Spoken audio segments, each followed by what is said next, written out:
Cholesterol-lowering statins are the most commonly prescribed medications in Australia. Just shy of 13 million prescriptions were issued last year for the two leading kinds alone.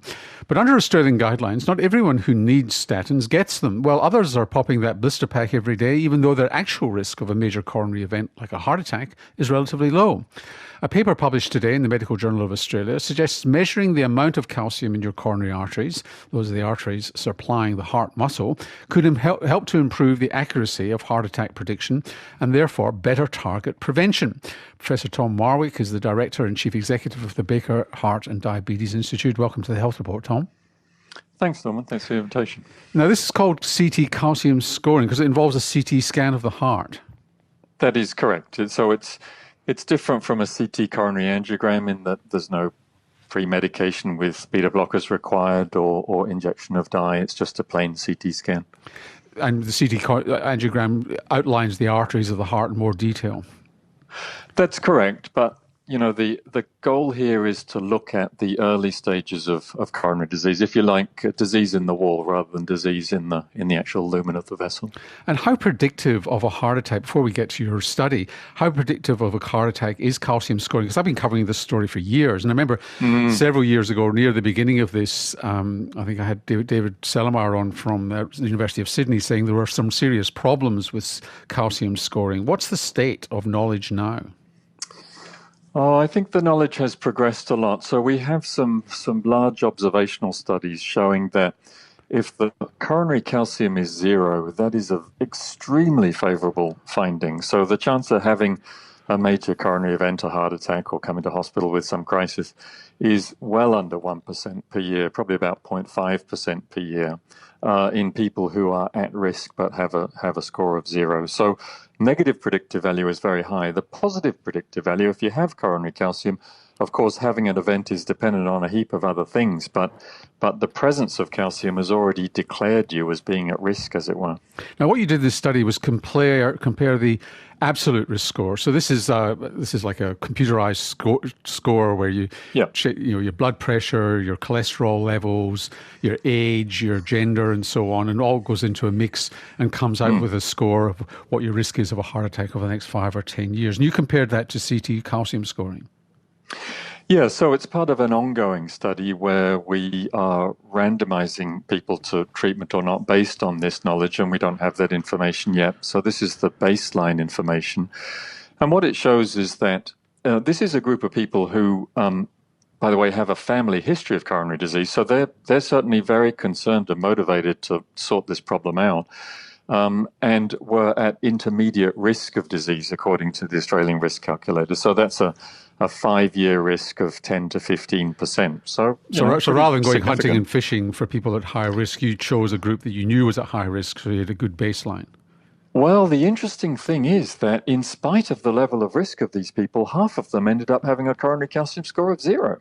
Really? And that's a very favourable finding, very reassuring, and generally led to a lot of smiles and hugs afterwards because, these people are concerned. So, that is a very reassuring finding. And then, of course, there is the process of reclassifying people at intermediate risk into high risk or low risk, which makes the statin decision a lot easier. So when you boiled it down, so the core then is you found that the CT calcium score improved the prediction significantly. But how significantly? How much did you move around compared to the fact if your GP had just done the absolute risk score by itself? Yeah, no, we moved around quite a bit. So there's a reclassification of a statin decision in about 40% of the patients.